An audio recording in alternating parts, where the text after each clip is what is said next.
that the mainstream media and some out there who are not part of the mainstream are attempting to say now that this proves Ghostbusters 2016 was not the colossal failure that it was because Ghostbusters Frozen Empire is opening poorly, and this just shows that it wasn't all about the women, and Sony should not have listened to the male chauvinists and all that stuff. Of course, it wasn't ever about male chauvinists, but I want to clarify as we get ready to do this show.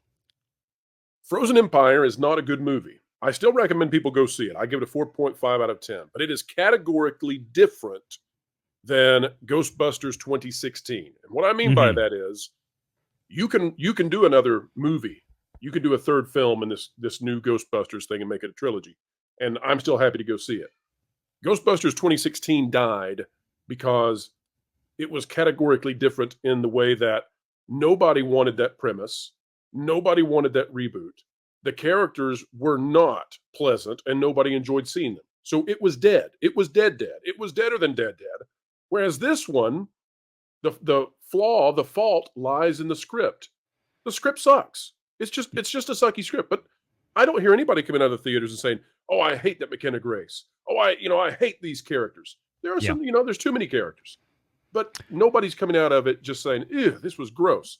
2016 people came out and said, I don't want to do that again.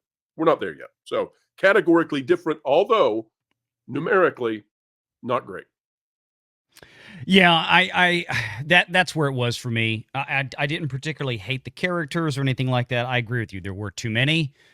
I just got too cluttered, and I just didn't get into the story as much. But that's just me.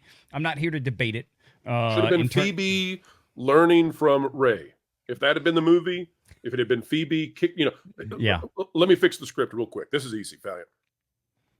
As opposed to all the stuff we did, instead, Phoebe is not allowed to be a Ghostbuster because she's too young, and Ray is not allowed to be a Ghostbuster because he's too old. And those two join forces and uncover what's really going on in New York City. Boom, there's the movie. Run that. Don't run all the rest of the stuff you did. Yeah, I mean, like I said, I didn't dislike it. I didn't hate it, but I was disappointed, I guess, is the best way I can think to describe it. But looking at the box office here, this movie's got about a $100 million production budget. I'm thinking the marketing's really low, though. The marketing, if it's similar to the first film, probably in that 70 to 75 range. This doesn't have a high hurdle to get over for a movie of this scale. Probably somewhere around $300 million, if I had to guess. Yep. Me and you're on the exact same page on this. I'm totally in agreement. Yeah, and again, this is Sony, so this is a movie that's going to be going to Netflix. Netflix is already under contract to pay a pretty penny to get the licensing for this, to put it for the first 18-month pay-one window onto Netflix. That's not going to come cheap. That alone is probably worth $100 million, I would bet, to Sony for a movie like this, maybe 75, depending on how the contract actually works, but it's based largely on box office performance, of course. But this movie still has a long way to go. Of course, the problem with the long way to go is the fact that Godzilla Kong comes out next week. Yeah.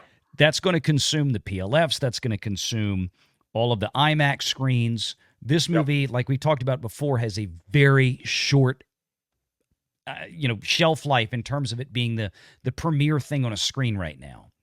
That's going to go down the toilet Thursday. Part 2 is done. Yeah.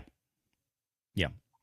And as of right now, I mean, you look at internationally, I don't know how many. Yeah, and you look at this, you've got a number of international markets that would have opened this weekend. Brazil is a fairly big market. That's still a few weeks away. France is still a couple of weeks away. Japan is still a week away-ish.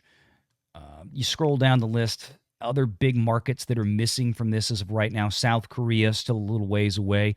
A lot of times those ghost movies don't play so well over there sometimes. So it's kind of, you never really know. But as it stands right now, look, hopefully the movie gets pretty good word of mouth. The Rotten Tomatoes scores, the critics were not very kind to it, but the audience scores have been pretty good. In the 80s at the last time I checked. Cinema Scores got it at a B+, which is not the kind of thing you want to have, but no, I think this is going to make enough that they make their money back. And I think that's enough for them that they'll take another stab at it with a third one. I hope they do. I would like to see another one. I want them to do well. I want them to go out with a bang. I think we're at the point now where we're going to run out of time for the original Ghostbusters to appear. I'm not trying to be morbid. I'm not trying to be negative in that way. I just think, we're getting to that point now, and I want to see a great Ghostbusters movie. So if they're hiring script doctor, myself, Culture Casino, I bet one of the other guys behind the stage right now would help as well. We'll come up with a script. We'll do better than this, and it just has to do with saying, you know what? Here's the A story, here's the B story, and cut the rest out. Yeah, and we'll probably come back to more of this box office discussion. I do want to grab some of these super chats and gifting that came in early in the show, but I mean, you look here. Let's take a quick look. Dune Part 2. Now, here's another one. It's moving towards $600 million. That's probably going to get it pretty close to smacking a break even. Right about that marker is what we were thinking, probably somewhere between $600 and $700 million. I think the total production budget, and Denis Villeneuve has been a guy that's pretty good at sticking with production budgets of around $175 million or so, if not mistaken. And then you've got maybe another 100 million or so in global marketing for the 190 million. So let's say that all in costs somewhere around 300. This thing needs to get to 600. Now, here's the caveat I want everybody to remember.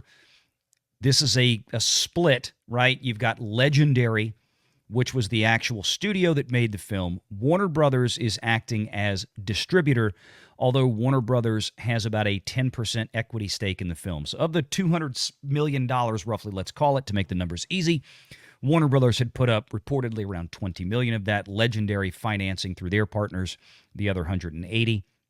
Warner Brothers right now is probably sitting on somewhere around $75 million in distribution cash back from theaters, and the rest of that theatrical take is back in Legendary's pocket. Of course, once this goes to Max, that's going to be another check for Legendary in that regard for licensing it back to Warner Brothers.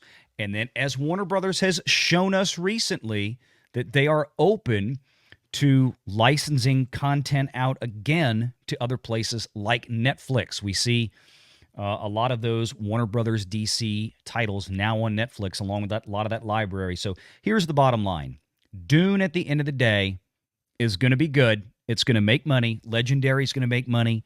Warner Brothers is going to make some money on this because they're not entirely consuming their own product, and this was a different studio than Warner Brothers that actually produced this film. So it's a bit different, like we keep reminding folks, for things like, for example, Ghostbusters is a great one because Sony owns the IP, and they are the studio that produces it, and the distributor. This is a little bit breakdown, or a little bit different breakdown. Godzilla vs. Kong next weekend is going to be the same thing. Godzilla vs. Kong is Legendary, that is distributed by Warner Brothers in that regard. And we also need to say, too, some people accuse us of being overly negative at Disney. Mm-hmm. And it's not that we're negative towards Disney. It's that we understand math, and we want all of you out there to understand math. Disney's structurally different. Movies, right. When we look at these movies, for example, Ghostbusters and Dune Part 2, it would be very easy to say, well, guys, you treat these differently than Disney movies. If Disney movies make these kinds of revenues, you're harsh with them. You say that they're losing. And the answer to that is yes, and that's because that's the way it works. Because what Disney has done is Disney has elected to move all of their content to their own streaming service. And then what Disney does is Disney declares that they've had a great ROI on these movies. But what they don't say out loud, but they do say in SEC filings, of course, is that what's happening there is that Disney buys their own product to put on Disney Plus. So it looks like those movies are doing well enough, right? Because they're being purchased onto a streaming service. It's just that Disney's the one buying their own content. And so they don't get that $100 million streaming edition in the same way that these other films do, like what we're looking at now. And that's also, to add one more layer to this, folks, that's why we're even more conflicted when we talk about Avatar, right? The Avatar series, because in that situation, it's like Kong. It's like Dune Part 2 because Disney's splitting the pot before it ever even gets purchased by Disney Plus or others. It's splitting the pot already because James Cameron is getting a huge chunk of that money. He's making it. Disney is distributing it. Indeed, indeed. Make sure you're subscribed to Valiant Renegade and join us every Sunday at 6 p.m. Eastern for the live show.